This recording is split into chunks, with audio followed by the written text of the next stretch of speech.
అనుదినమన్న శ్రోతలకు మన ప్రభువును రక్షకుడై ఉన్న యేసుక్రీస్తు యొక్క సరిసాటి లేని మహా గొప్ప పరిశుద్ధమైన నామమునందు శుభములు. నేడు 2025 సంవత్సరము ఆగస్టు మాసము 23వ తారీఖు శనివారం నాటి ధ్యానాంశము. మన చెంతన క్రీస్తు.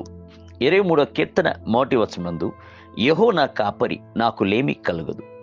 ప్రభు మనకు కాపరిగా ఉన్నాడు. ఆయన ఇంకను మనకు ఎటువంటి వాడై ఉన్నాడు అను సంగతిని గూర్చి బైబిల్ గ్రంథము సెలవిచ్చటం నేడు చూచెదం.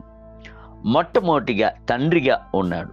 తండ్రి తన కుమారుల ఎడల జాలిపడినట్లు యెహోవా తన యందు భయభక్తులు గల వారి ఎడల జాలిపడును. 103వ కీర్తన 13వ వచనం.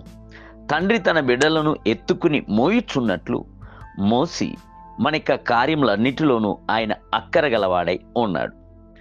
రెండవదిగా తల్లి వలె ఉన్నాడు. ఒకని తల్లి వానిని ఆదరించినట్లు నేను మిమ్మును ఆదరించేదను. యెరూషలేములోనే మీరు ఆదరింపబడెదరు. యెషయా గ్రంథము 66వ అధ్యాయము 13వ వచనం. తల్లి యొక్క ప్రేమకు సరిసాటి అయిన ప్రేమ మరొకటి ఏదీ లేదు. మూడవది మంచి బోధకుడిగా ఉన్నాడు.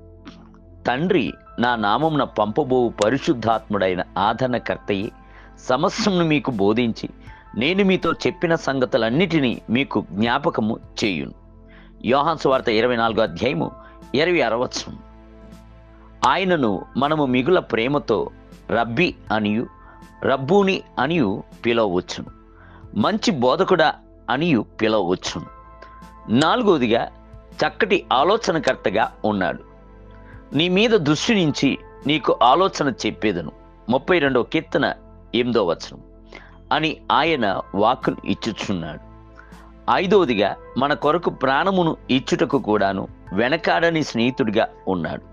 ఒకరు తన స్నేహితుల కొరకు తన ప్రాణమును పెట్టువాని కంటే ఎక్కువైన ప్రేమ గల వాడెవ్వడును లేడు. యోహాను సువార్త 15వ అధ్యాయము 13వ వచనం. ఆరవది సహాయము చేయుటకు విజ్ఞాపన చేయుచున్న ప్రధాన యాజకుడిగా ఉన్నాడు. మన ప్రధాన యాజకుడు మన బలహీనతల యందు మనతో సహానుభవము లేనివాడు కాదు గాని సమస్త విషయంలోనూ మన వలనే శోధింపబడినను ఆయన పాపము లేనివాడుగా ఉన్నాడు. ప్రధాన యాజకుడై మనకు ఉన్నాడు. హెబ్రీయులకు రాసిన పత్రిక 4వ అధ్యాయము 15వ వచనం.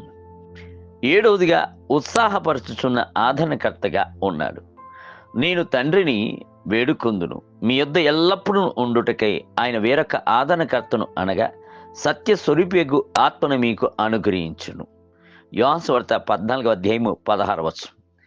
ఎనిమిదవదిగా సొమ్మసిల్లిపోవచ్చున్న సమయంలో అంతటను మనలను ఆదుకొనుచున్న బలముగా ఉన్నాడు. సొమ్మసిల్లిన వారికి బలమిచ్చువాడు ఆయనే, శక్తిహీనులకు బలాభివృద్ధి కలుగజేయువాడు ఆయనే. యెషయా గ్రంథము 40వ అధ్యాయం 29వ వచనం. తొమ్మిదవదిగా మనలను తొట్టిల్లకుండా కాపాడుచు అంతము వరకు నిలబెట్టుకు శక్తి గలవాడుగా ఉన్నాడు.